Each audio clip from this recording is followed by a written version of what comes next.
Magandang araw, Malacanang Press Corps.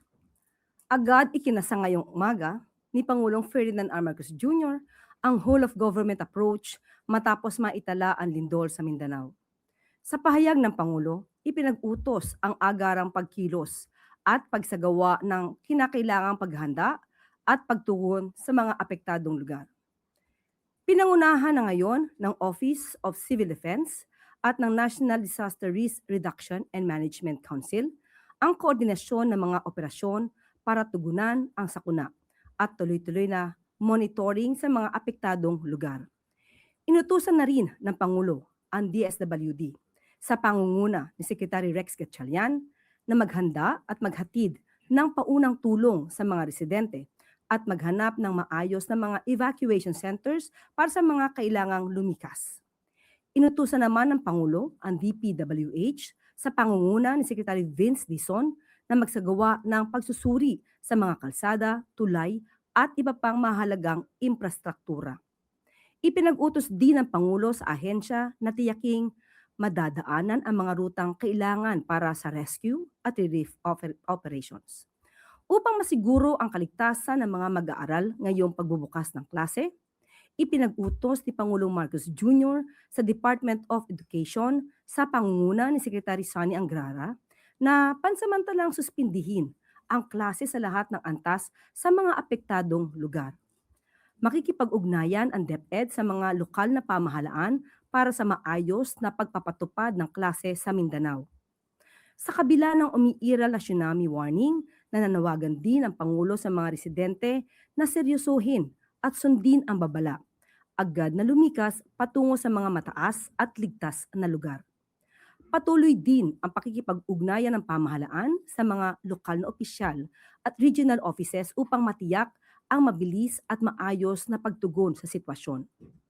Binagindiin ni Pangulong Marcos Jr. na kumikilos ang pamahalaan at hindi kailanman pababayaan ang Mindanao sa gitna ng pagsubok na ito.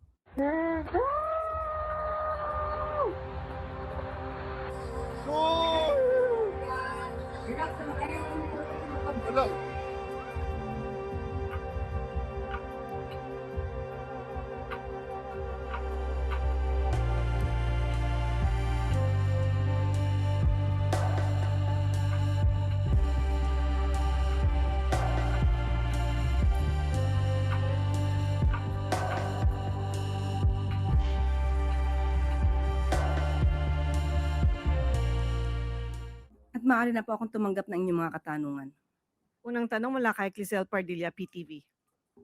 Good morning po, Yusek. Yusek, how sufficient is the government's funds, particularly itong Quick Response Fund for Disaster Response and Rehabilitation, and how prepared din po itong QRF natin for the potential impacts of upcoming rainy season? Nag-utos na po ang Pangulo at kailangan tumugon po lahat ang ahensyang involved dito at concerned agencies.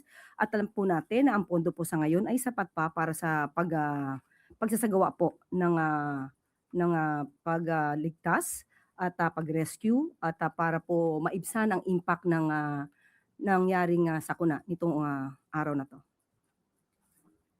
Sunod na tanong mula kay Ivy Reyes, Billionaire News. Good morning, Yusek. In a Facebook Live video, Senator Alan Cayetano gave Acting SP Win Gatchalian an advice, huwag magpagamit sa Malacanang. This came days after the palace said it recognizes Sen. Win's legitimacy. Ano po ang tugon niyo dito? Ang hiling lang po natin sana ay huwag kumilos ang nasabing opisyal na parang siya pa ang biktima. Marami pong nabiktima ang kaguluhan sa Senado. Unang-una pong nabiktima dito ay ang taong bayan na naniniwala sa integridad ng Senado. Ang kaguluhan pong ito ay naganap sa pamumuno ni dating Senate President Alan Cayetano. Ang mga biktima rito, kasama na po rito ang umaasa ng mga EJK victims na mapapanagot ang dapat na mapanagot.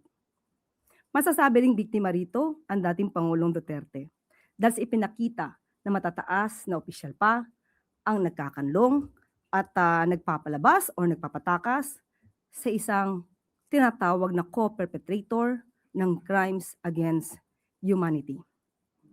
Ang lahat ng kaguluhan nito ay hindi po dahil sa pakikialam ng Malacanang. Ang putukang nangyari sa Senado noong May 13, ito po ay alam, may permiso, aprobado ni Senator Alan Cayetano. Ang pag-lock and load order na isinagawa at inutos ni General Aplasca noon, ito po ay aprobado ni Senator Alan Cayetano. Ang pagpapalabas o pagpapatakas kay Senator Bato de la Rosa ay aprobado din po ni Senator Alan Cayetano. Kung lahat pong ito ay sinasabing ni intervention ang Malacanang, lahat ng yan ay hindi mangyayari. So, ang sinasabi ay mag-ingat sa Malacanang, mas mag-ingat po ang taong bayan sa mga taong nagkukunwari at nagpapanggap na banal. Yusek, are you referring to Senator Alan Cayetano dun po sa sinabi niyo nagpapanggap na banal? Wala po tayong pinapatamaan sa lahat po ito. Kung tatamaan po siya, wala na po tayong magagawa ron. Yusek, on another topic po, what is the palace's response to Sandigan Bayan's dismissal of the Marcos family's ill-gotten wealth because the PCGG would no longer present evidence? Sa ngayon po ay hindi po tayo otorisado magsita tungkol sa family affair. Tayo po ay Palace Press Officer. Sunod na tanong mula kay Marisol Halili, TV5. Good morning, Yusek. Yusek, did the president talk to the block of Senator Gatchalian, or at least to acting Senate President Gatchalian amid the Senate gridlock? Sa ngayon po, personal wala po tayong personal na kaalaman at wala po sa ating ibinababang impormasyon patungkol po dyan. But does the president see the need to talk to Senator Gatchalian? Sa aking pagkakawari, dapat lamang po dahil siya naman po ang kinikilala na acting Senate President. So, kailangan lamang po. And what does the president want to tell the senator, if ever? Yan po ay hypothetical. Sinabi lamang po natin na kinakailangan sila mag-usap. Of course, yung mga napepending po ng mga bills at katulad po ng sinabi ng Pangulo ay hihiling po yata ng supplemental budget. So, kailangan po silang magkausap patungkol po dito. Yusek, last na lang po. A group of lawyers is planning to file usurpation of authority against some senators following the Blue Ribbon Committee hearing last week. From the palace's point of view, do you see or were there violations following that particular hearing? Kung pag-uusapan po natin ay batas, may mga elemento po ang usurpation of authority. Unang-una po ay yun yung pagpapanggap o may false pretension na sila ay may kapangyarihan pero wala. Lack of authority, walang kapangyarihan pero gumaganap sa isang kapangyarihan na naaakop lamang o naaangkop lamang sa isang tunay na may otoridad. So ang ginawa nila na paghihiring doon at hindi na sila halos kinikilala, hindi sila kinikilala ng HOR, hindi sila kinikilala ng ehekutibo. Marami na po mga legal luminaries, legal experts at mga dating Senate Presidents na nagsasabing legal ang nangyaring sesyon sa June 3. So, ang pagsasagawa muli ng mga aksyon na dapat ay ginagawa ng tunay na otoridad, yan po ay masasabing unlawful or rather usurpation of authority. Sunod na tanong mula kay Ann Soberano, Bombo Radyo. Yusek, good morning. Ano po yung reaksyon ng Malacanang sa naging pahayag ni dating Senate President Franklin Drilon na dapat na daw makialam o mag-intervene si Pangulong Marcos dahil sa patuloy na sigalot sa Senado? May desisyon na po bang magpapatawag ang Pangulo ng special session o balak po ba niyang ipatawag at pulungin na lamang ang mga senador para maayos ito? Maganda pong panukala po yan. Nanggagaling sa dating Senate President, iginagalang na isang public servant. At ang Pangulo naman po ay hindi sarado ang pintuan sa mga ganyang klaseng mungkahi at suggestion. Ang tanong na lamang po, sa katulad po ba ni Senator Alan Cayetano ay uubra yung ganitong klase ng mga suggestion? Pero ma'am, may balak na po bang pulungin ni Pangulo itong mga senador or magpapatawag siya or yung special session? Pinagmimitingan po yan. Sa ngayon ay wala po tayong detalye. Baka po bukas or mamayang hapon ay makakapagbigay po ako sa inyong detalye. Dahil pinag-uusapan na po yan. Ma'am, follow up lang ma'am. Ano po yung mga nakatakdang schedule ni Pangulong Marcos sa Independence Day at may validated report na po ba ang Malacanang hinggil sa banta o tangkang panggugulo? At ano po ang direktiba ng Pangulo dito? Sa ngayon po, definitely kung ano po yung sinasagawa ng Pangulo sa mga nakaraang Independence Day, ganun pa rin po ang magiging activity ng Pangulo. At sa patungkol po sa nasasabing rally, panggugulo, sinabi na po natin, mag-ingat po tayo sa mga ganitong aktibidad. Although wala pa po tayong natatanggap na anumang impormasyon, pero wag nating hayaan maghasik ang kadiliman dito sa ating pamahalaan. Kailangan po tayong magtrabaho at ilabanan din po natin ang mga kampon ng kadiliman. Sunod na tanong mula kay Alvin Baltasar, Radyo Pilipinas. Yusek, good morning po. Yusek, yung Supreme Court sa intervention, ang sinasabi rin ng ibang mga legal experts, best option daw ito para finally matapos na yung issue sa leadership ng Senate. Lalo na mayroon tinatawag na Gatchalian, tapos Cayetano Black. Ano pong thoughts dito ng palasyo? Kinilala na ng ehekutibo kung sino ang tunay na liderato. Ito po ay sa pangunguna po ni Senator Sherwin Gatchalian. Kung ito'y dadalhin sa korte para malaman ang ano dapat na resulta, nasa kanila po yan. Pero as far as we are concerned, as far as the palace is concerned, we are only recognizing the leadership of Senator Sherwin Gatchalian. Kung nakakausap niyo ang Department of Finance, yung mga economic team ng Pangulo, kamusta raw po yung investors' confidence amid this mga events na nagaganap sa Senate? Sa ngayon ay alam natin na naaapektuhan ng ekonomiya. Hindi lamang po ito, yung buong political tension, lahat ng political noise na ibinabato ng mga obstructionists, ng mga destabilizers. Ito po talaga ang gusto nilang mangyari. Gumulo ang bansa para maapektuhan ang ekonomiya, at kapag naapektuhan ang ekonomiya, dahil sa kagagawa nila, ibabato na naman nila ito sa Pangulo. Sige, habol ko na lang. Kasi doon sa hearing sa Senate ngayon, dati-rati tinatawag yung 18 ex-Marines na ex-18 Marines. Pero kanina doon sa pagkakabansa sa kanila, ang sinasabi ni Senator Rapi Tulfo, tinawag na 18 Cargador. Ano pong reaksyon natin? Sino po rin tawag? Si Senator Rapi Tulfo. 18 Cargador. Actually, 18 maleta boys, 18 basurero, pwede po silang i-describe na ganon sa ating pananaw. Bakit basurero? Di ba mga basura ang kanilang sinasabing kinukuha at dinadala? So nakiusap lang naman po ang AFP na wag nang tawagin na sila ay ex-Marines dahil sila po ay wala na sa serbisyo nung sila ay pumasok bilang bodyguards ni Zaldico. So ang request nga po ng AFP ay kung maaaring tawagin nila na 18 witnesses or 18 bodyguards. So 18 cargadores or 18 basurero, pwede naman po silang i-describe ng ganyan. Salamat po, Yusek. Follow-up question mula kay Christian Yusores, DZMM. Ay ma'am, related lang po doon sa lindol sa Mindanao. Are we expecting na bibisita po ang Pangulo sa Mindanao or magpapatawag po siya ng meeting with government officials para po maglatag ng update sa response?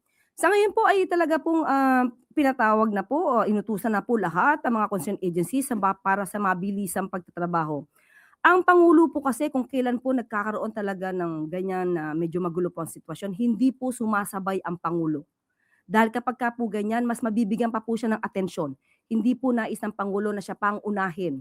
So ang dapat unahin dito ang mga kababayan natin, dapat focus ang trabaho ng mga agencies at ng mga kababayan natin at mga public servants natin sa mga tao na apektuhan po ng lindol.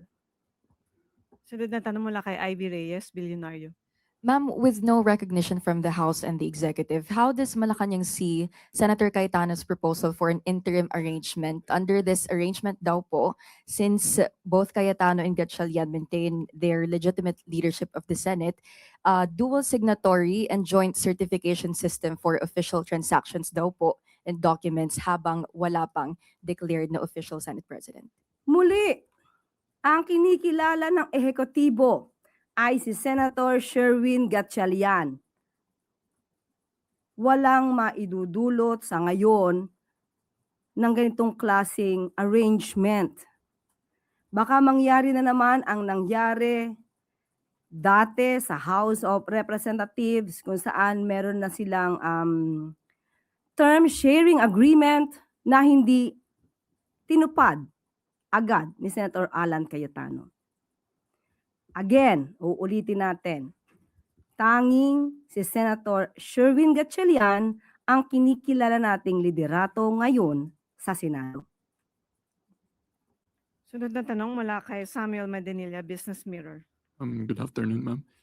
Magpa-follow up lang po ako, ma'am, regarding po dun sa na-mention po nilang recognize na yung camp ni Sherwin Gatchalian ng executive. May plan na po bang magkaroon ng LEDAC meeting? Dahil meron na sa mata po ng Malacanang, settled na yung issue ng leadership dispute sa Senate. Uunahin ko muna mag-report kay Sam ng special session. Sorry po.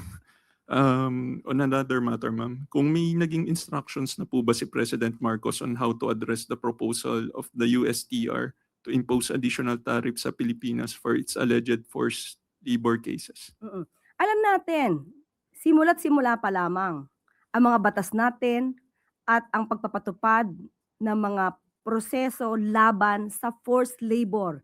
Alam po natin yan at alam din natin, kamakailan lamang ay mayroong nahuli na isang bar na kung saan kinukundina natin ang forced labor at ang human trafficking.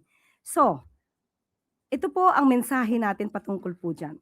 Kinikilala ng tanggapan ng Pangulo ang proposal ng United States Trade Representatives, USTR, na magpataw ng dagdag na 12.5% na taripa sa ilang produkto ng Pilipinas alinsunod ito sa Section 301 hinggil sa investigation concerning forced labor enforcement.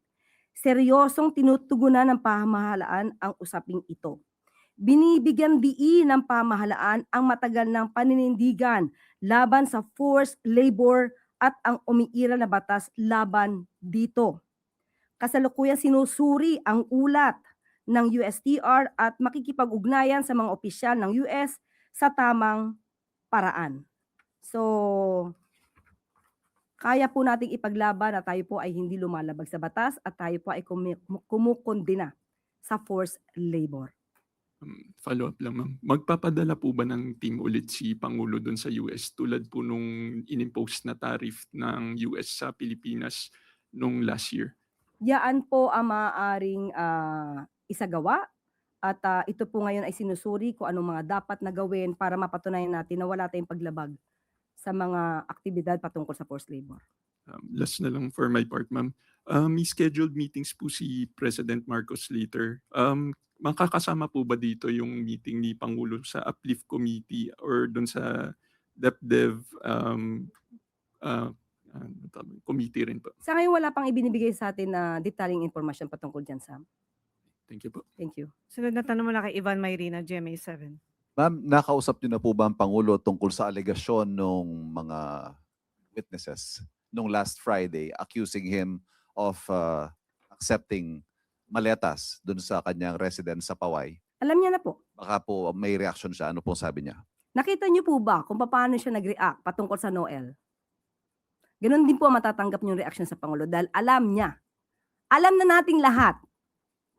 Hindi po yan totoo. Pansinin niyo po kung paano nagkaroon ng paghihiring. Mukhang meron pa pong mga nagko-coach.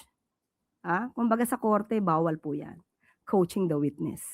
So lahat pong yan ay walang katotohanan at marami pong nailagay na pangalan na nagsasabing hindi sila involved at hindi ito nakikita at walang ebidensya na ipapakita. So tama pong sabihin na, again, eye roll lang po ang sagot na, umismid lang ang Pangulo. Yes.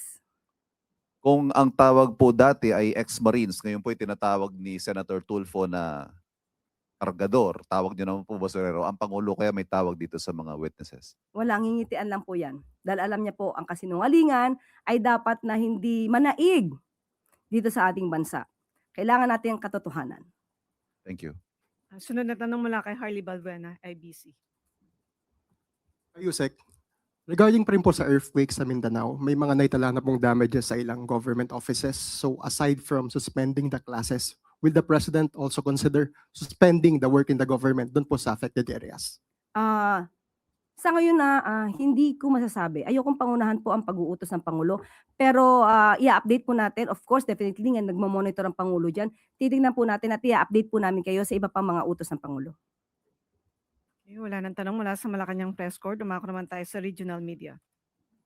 Ang unang tanong mula sa Calabarzon from Sheila Florentino ng Laguna Patrol. Kaakibat ng bawat barangay makikinabang program ang rice distribution na nagmumula sa national government. Mabibigyan ba lahat ng bayan at who are the qualified beneficiaries? Yung alam natin, no, yung bawat bayan makikinabang ay mula sa Local Government Support Fund kung saan nakikipagtulungan ang Pangulo sa mga governors at mayors sa buong bansa upang makapagbigay ng libreng bigas sa mga kababayan natin. So, lahat po ng bayan ay may allocation. Lahat ng bayan ay may allocation mula sa LGSF. Ngunit kailangan ng mga LGUs, ito po ang kailangan gawin, magsumite ng request gamit ang Ugnayan Bayan Portal ng DBM.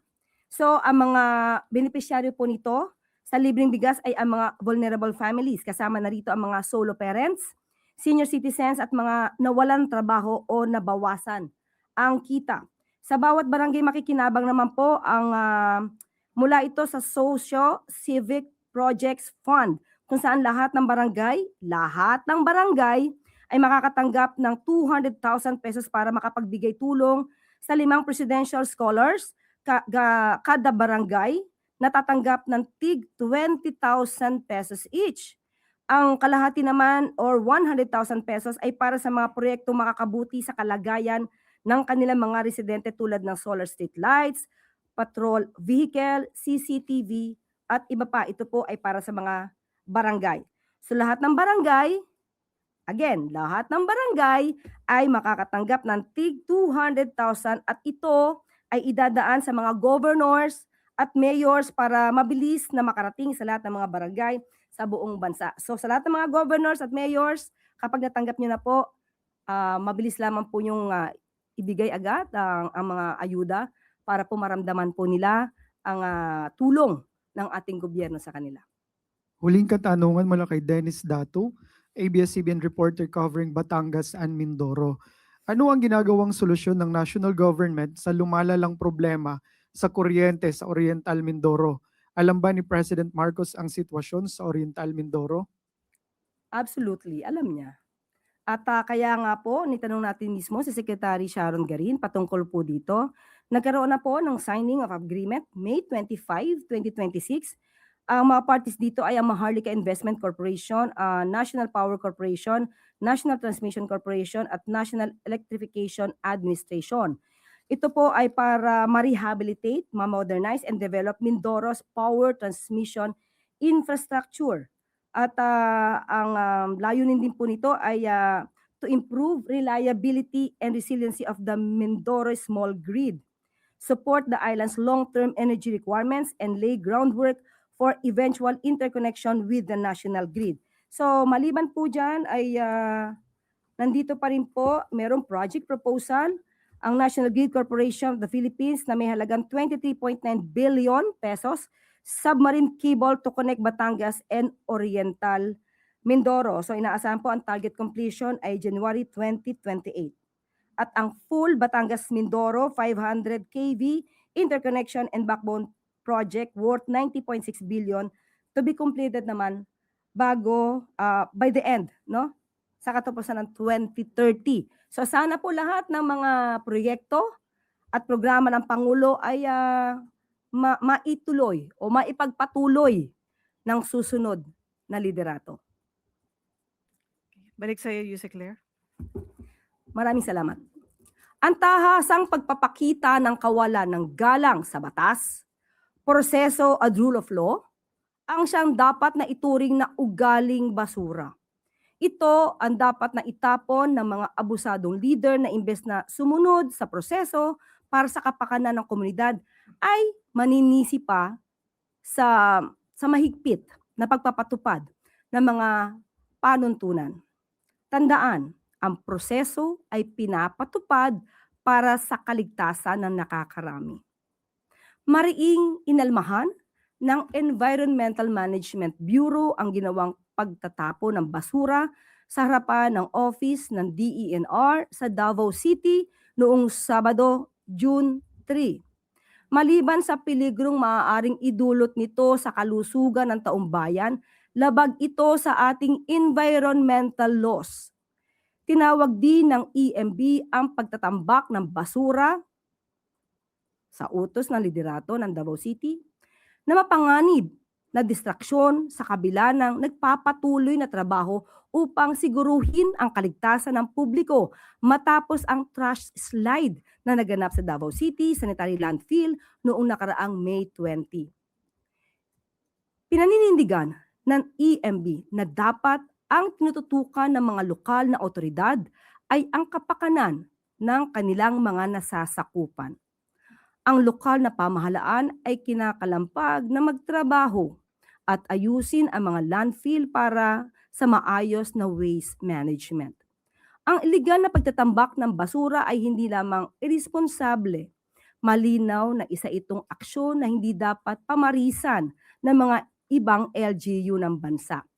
Kinukundi na ito at hindi pinapalakpakan.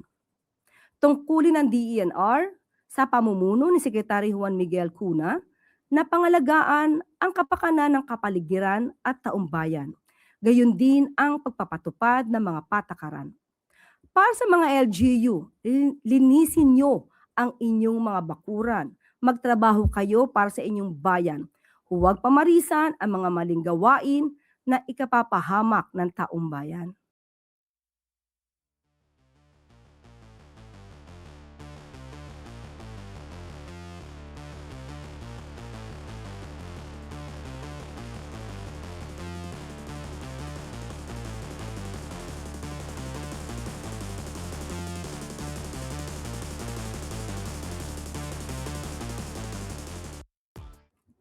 Okay, ang nabanggit po natin na pagtatapon ng basura ay nabanggit natin June 3. It is supposed to be June 6.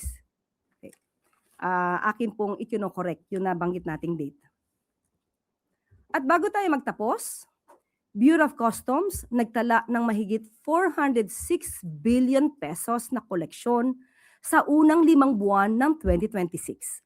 Sa pamumuno ni Commissioner Ariel Nepomuceno, hindi lang basta nakamit kundi nalagpasan ng BOC ang target collection nito ngayong taon. Mula Enero hanggang Mayo, umabot sa 406.3 billion pesos ang naging koleksyon ng ahensya. Umabot naman sa 9.3 billion pesos ang surplus collection na tiyak na makakatulong sa priority projects and programs ng pamahalaan. Ang epektibong trabaho at istriktong pagtutok ng BOC sa collection process nito ay alinsunod sa direktiba ni Pangulong Ferdinand R. Marcos Jr. na siguruhing bawat piso mula sa kaban ng bayan ay mapapakinabangan ng ordinaryong mamamayan. Iginiit ni Commissioner Nepomuceno na resulta ng maayos na trabaho at mas pinaigting na kooperasyon ng mga kawani ng BOC ang mahigit 9 billion pesos na surplus ng ahensya.